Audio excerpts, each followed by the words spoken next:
Greetings. This is an overview of the board packet for the board meeting that will take place on Monday, July 11th, starting at 5:30 at the high school library.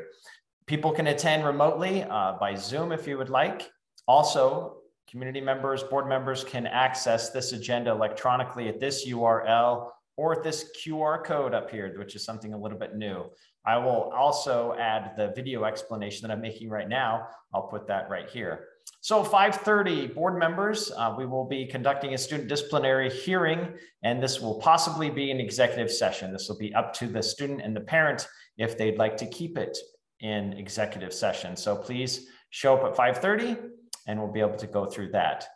The other items, once we get to our regular board agenda, we will have obviously the Pledge of Allegiance. The minutes are included in here for the last two board meetings, the June regular board meeting, and then the grievance hearing that we had at the end of June.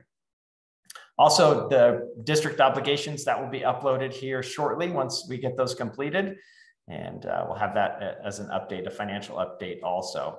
United Clubs is here. Administration reports and announcements. I will include a little video, a separate video, so this video doesn't get so long, and you can watch that separately if you'd like.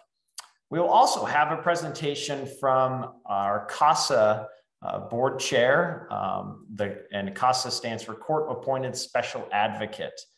And so we'll have some time to speak with these two ladies from CASA and from Child Protective Services.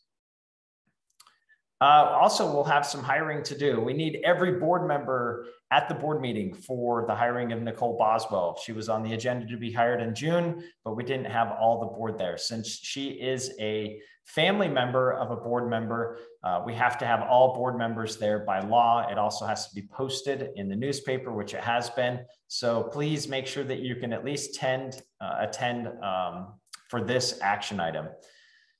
Also, we have a memo of understanding with the city of Troy for the baseball field. Everything is pretty straightforward on that. So if you want to look at that, that'd be great. I've been attending their city council meetings and we've had some good discussions on that, and they've been wonderful throughout the process. Also, we are including the heavy equipment procedures and shooting club procedures that we've talked about in the past. These have been approved by the insurance company preliminarily, and they will be approved again before we officially start these programs. But please make sure that you go through these heavy equipment operation and maintenance programs. The biggest thing for the heavy equipment is the drug testing for students, that everyone has to go through a drug test before they can even operate any type of equipment. So we will make sure that we put things in place, sign-offs and waivers to make sure that people are aware of that. Also, we'll have inspections that'll be regularly taking place by the teacher, and then also some outside people that can come in and inspect them. And same with shooting club. We have a lot of different things that we have in place. Hunter safety, everyone has to take hunter safety course. The equipment, none of them are firearms or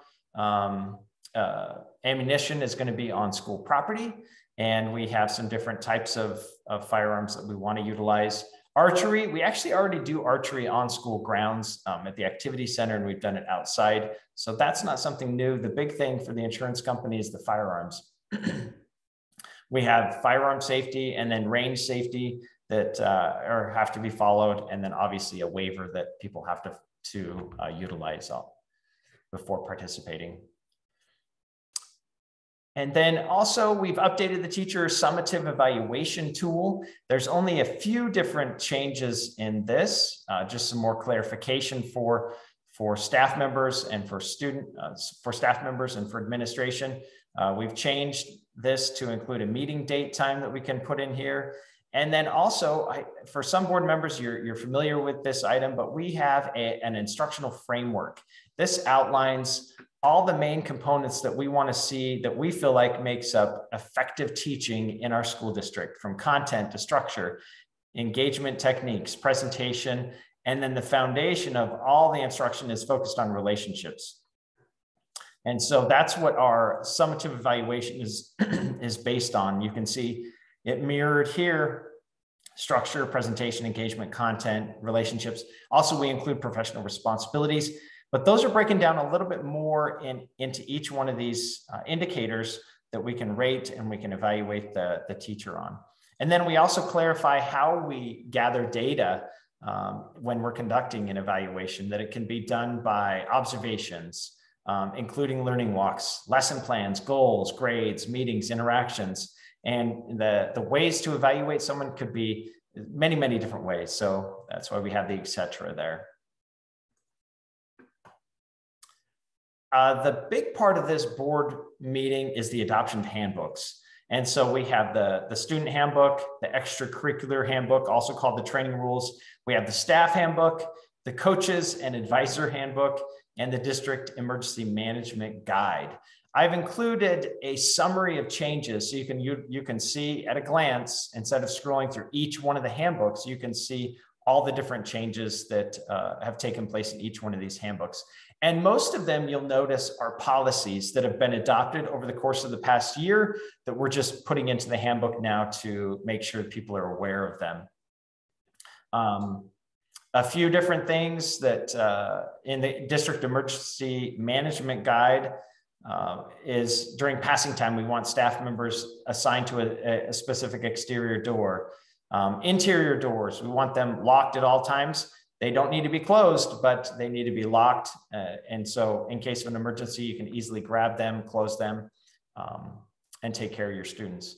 Another thing in a common discussion right now is visibility, is making sure that you can distinguish the staff members from an active threat.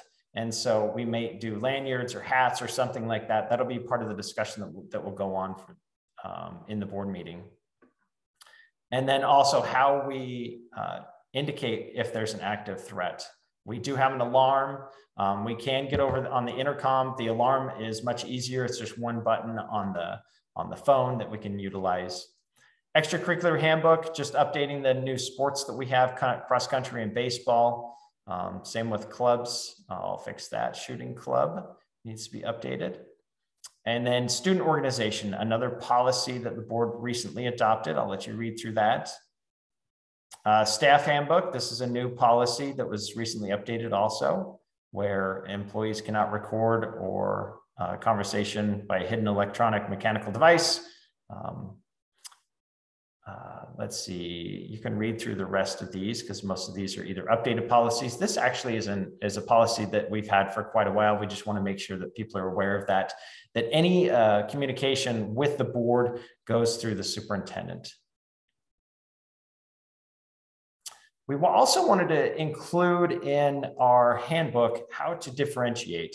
So differentiation is supporting students at their level. So if there are students that need some extra support and help, we provide extra help and support through titles, special ed, or small groups or anything like that. It also includes students who excel or gifted and talented, that we are providing them extra work and extra activities to enrich them and continue in helping them learn and grow and meet their potential.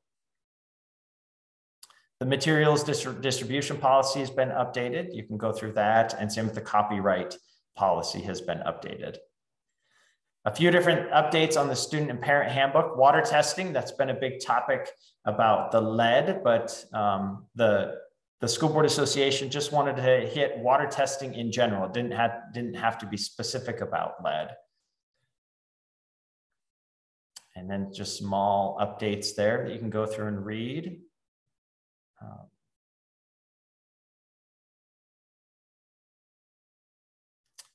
In the elementary part of the student handbook, we included different ways to provide awards in our awards assemblies: academic honor roll, academic excellence, iReady progress. iReady is our test program that we have, and accelerated reader points. This is a program that we utilize to encourage students to read more.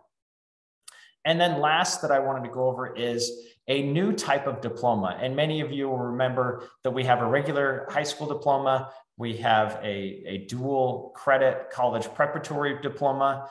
With our major emphasis on vocational education, we wanted to provide a vocational preparatory diploma. So it's still 23 credits, but you'll notice that there's an emphasis on the vocational aspect of the coursework. So we want students to take 4 classes 4 full years of vocational and technical education. So a good way to recognize that too.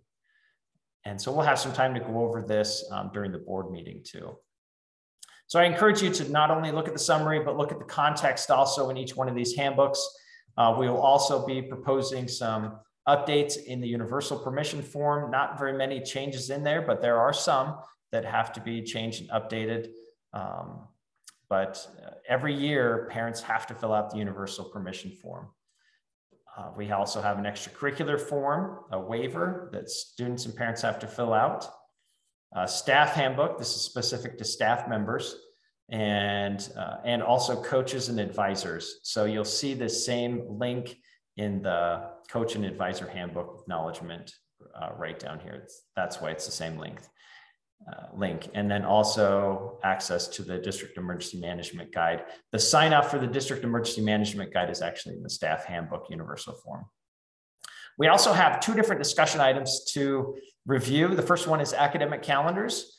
This would be not for the upcoming school year, it would be for the following school year, 2023 and 2024, and possibly 2024 to 2025. This is just a discussion item to see which direction that we do want to go in evaluating the following year's calendars and seeing if we wanted to make any changes, modifications, and how to best tackle that and utilize our community members, our staff members, or board may already have some good ideas of what direction they do want to take.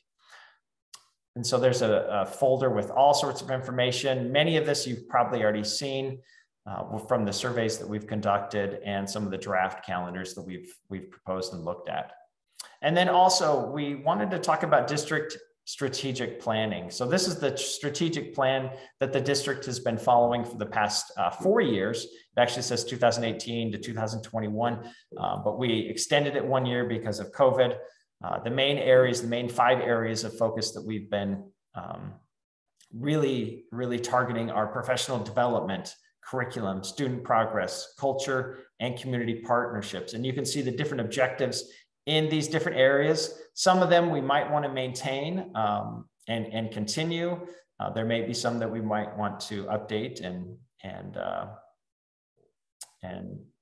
really focus on a little bit more. You can see what our main beliefs are that the board has adopted in the past: high expectations, safety and support, tailored instruction, continuous improvement, and shared responsibility. So other than that, I think that's all in the board packet. This video is probably a little bit longer, but I hope it answers a lot of your questions. As always, if you do have any questions for us and before the board meeting, please let us know. Thanks and have a wonderful week.